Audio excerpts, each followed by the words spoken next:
Evan and Bryce, those are our morning jam guys who are on 7 to 9 a.m. each weekday. And they also keep an eye out on where you can get your beautiful music choices. Wednesday's the time that things start to pick up around town. Monday and Tuesday, a little bit of slim pickings. But by Wednesday, we're starting to get some really great shows. And we really love to be able to pass those along to you. So I have with me Elaine Weisberg and Sheila Abramson-Miles, along with Ian, the lab retriever, golden retriever mix, or golden retriever lab mix, who is now lying on the ground in perfect happiness. We can't see him right now on Facebook Live, but I'm going to move down a little bit. Well, I can't really see him on here either. I can see his little vest. But it's just like a golden hump. See it? Yep. Yep, it's just the golden hump. But that's okay because, he may be shy. He's definitely not an attention hog. So we're okay. We're okay. You just keep relaxing down there, Ian. This is called Waggin Wednesday for a reason. Ian, we're going to have to call your manager and tell him that you're not doing what you're supposed to. But this is what he is supposed to be doing. See, Not it's the fulfilling your opposite. performance obligation, Ian. No, he's exactly. Because that's really the biggest positive feedback that we can get is when we're in a public place, Yes. a restaurant or wherever, Yeah. and we get up and the dog gets up and somebody or people around us say, I didn't know a dog was there. Yeah. Oh, isn't So that amazing? That's the biggest compliment that we can get. Supposed to be invisible. Yeah, they're That's supposed to be be invisible. invisible and just there Don't when you they're wish called some on to kids help. in restaurants were like that? And parents. Yeah, it can be, yeah. Parents too. Gosh, I didn't So- even know those kids were sitting there. Wow. Okay, so let's get back to Sheila because I'm interested in this. Sheila, what brought you into service dog training? Well, Elaine brought me in, and then I realized the wonderful good deed because it's a win-win situation. Client wins, the women at KCIW win, the trainer wins, and people say, how can you give him up? Well, I'm giving him up because that's his mission in life. Yeah. That's what they are trained to do. That's what they want to do. When he is dressed, he knows he's working. When he's not dressed, he's a puppy. Isn't that cute? So it's awesome. How did the the women's prison get involved? Was this the beginning at the Paws with Purpose mission statement to involve? No, it was not. How did that happen? It was not. I'm curious. Actually, it is an interesting story, but there was a woman that was actually it's Kate Underwood. I'm sure she wouldn't mind me using her name. No, of course not. She She was a doing television personality. Yes, she yes. used to be on public person. Yeah, she used to be on public television on Dawn at the Downs. Yes, and she yes. hosted it with John Yarmouth, and I was Yes. reporting. Okay. So yeah, we go So back. we go back. Okay, so Kate was doing some mentoring at KCIW. She's also a big dog lover. She is. I think that some of the inmates had asked the warden to get a dog program because some other prisons in the United States had that, and then they had heard about it. And then she being Kate, found out about Paws with Purpose getting started. So they kind of approached the organization, which was in its infancy and somewhat hesitant, but then they took some puppies out to the prison and saw the reaction, and so that was like, oh, we have to do this. So that's so cool. But you can imagine just all of the things that had to be done to take puppies into a prison. Yes. The security issues. So the Department of Corrections, the prison has just been really great. They've watched the program grow with us. We have a lot more flexibility with the dogs coming in and out. It's just been a win-win, as Sheila said, for everybody. Sheila, are you out there at the prison quite a lot? Only on weekends to pick Okay. up Ian. Okay. But you see the women, the inmates, they've changed. It's not about them anymore.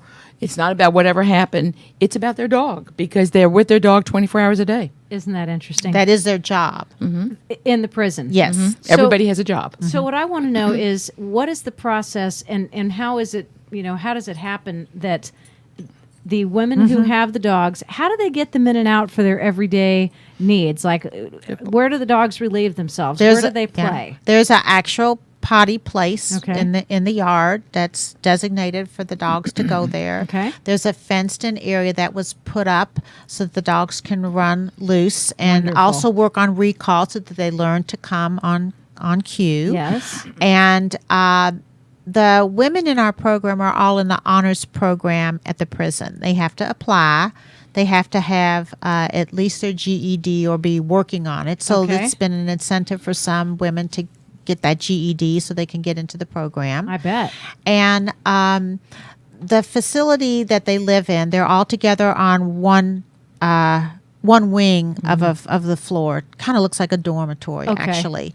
And they have their own room, and in the room is a bed, a dog crate, and then their dresser for their things. So these are not locked cells. no, Okay. they are not locked They have cells. the freedom They to are, move in and out Yes. as at will. Yes, within the parameters of the prison. Sure. Yes. So How many of the guards of the prison guards are involved in this whole project?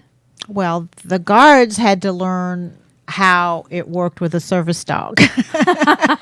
So that was a learning curve for everybody out there to realize that there were certain requirements of these dogs that were being placed. They aren't like pets or puppies out there to be treated like pets. They're not the women's pets. They're there to learn and be trained. Right. So there were certain regulations and rules that they need to follow, like not letting the dog jump on them, not Right. calling the dog when they're working with.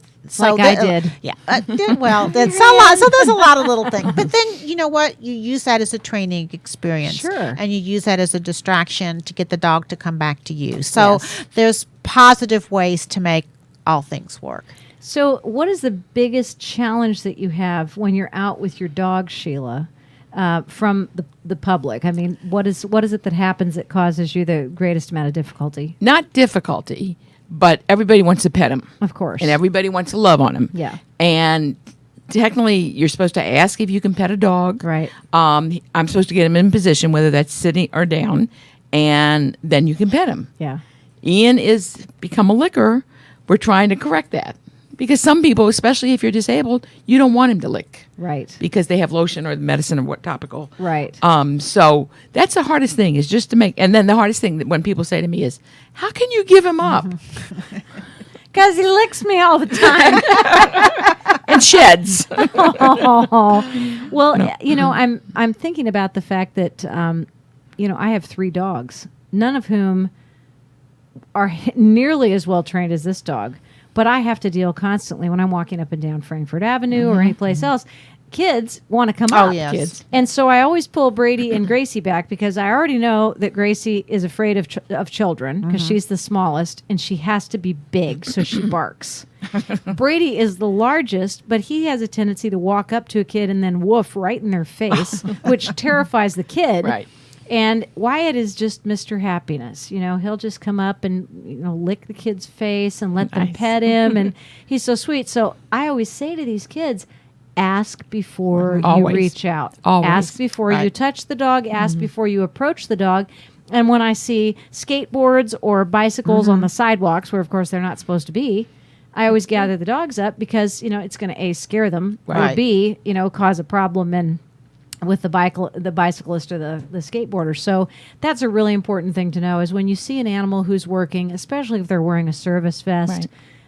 ask before you reach out and touch. And we do go to schools and do talks to the kids. Oh, awesome. We do that, and we talk about how you need to act in public With a or service dog. the ways that they should be when they see a service dog or a service dog in training out in public. And what a so- great training experience for the dog. Oh. Oh, well, yeah, and Tell it is. We try to use every kind of distraction Right. Yes. as a training experience for the dog because you never know what they're going to what they might encounter as they're out in public. All I've- kinds of things can happen. Has this dog been to the zoo? Yes. I was cracking up because I saw a dog see an elephant for the first time. It was a video.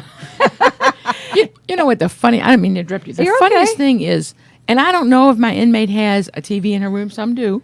He watches TV like mesmerized with it. It is the funniest thing. It can be cartoons, it can be the news. He's like, really? That is so cute. It's so funny. I bet she may. You know, I never turn on Animal Planet or anything because Gracie would just sit there and bark at it. Uh-huh. But they like NPR on the radio. I leave NPR on for them, you know, and sometimes I'll leave on a cartoon channel. They Right. seem to like cartoons. And yeah, but the animals, not so much. Because they literally would sit in the house and bark Yeah, at the I hear you. television all day. I'm going to take a real quick break and play a little tune while we once again stretch our legs because sometimes it's hard to sit still. and we're going to see if we can get Ian to wake up for just a brief glimpse at the camera. I just really want to have people. Oh, he's Ian, on his side now. He's in the sleep. no. Oh, he'll be fine. See, I can only see the large hump now. He looks like a camel lying on the floor.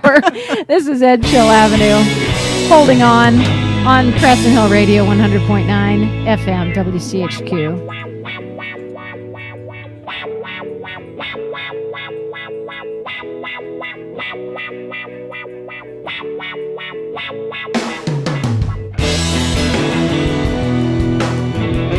And if I could just let her go, but I can't let her go. I keep holding on in the night. Edge Hill Avenue, holding on.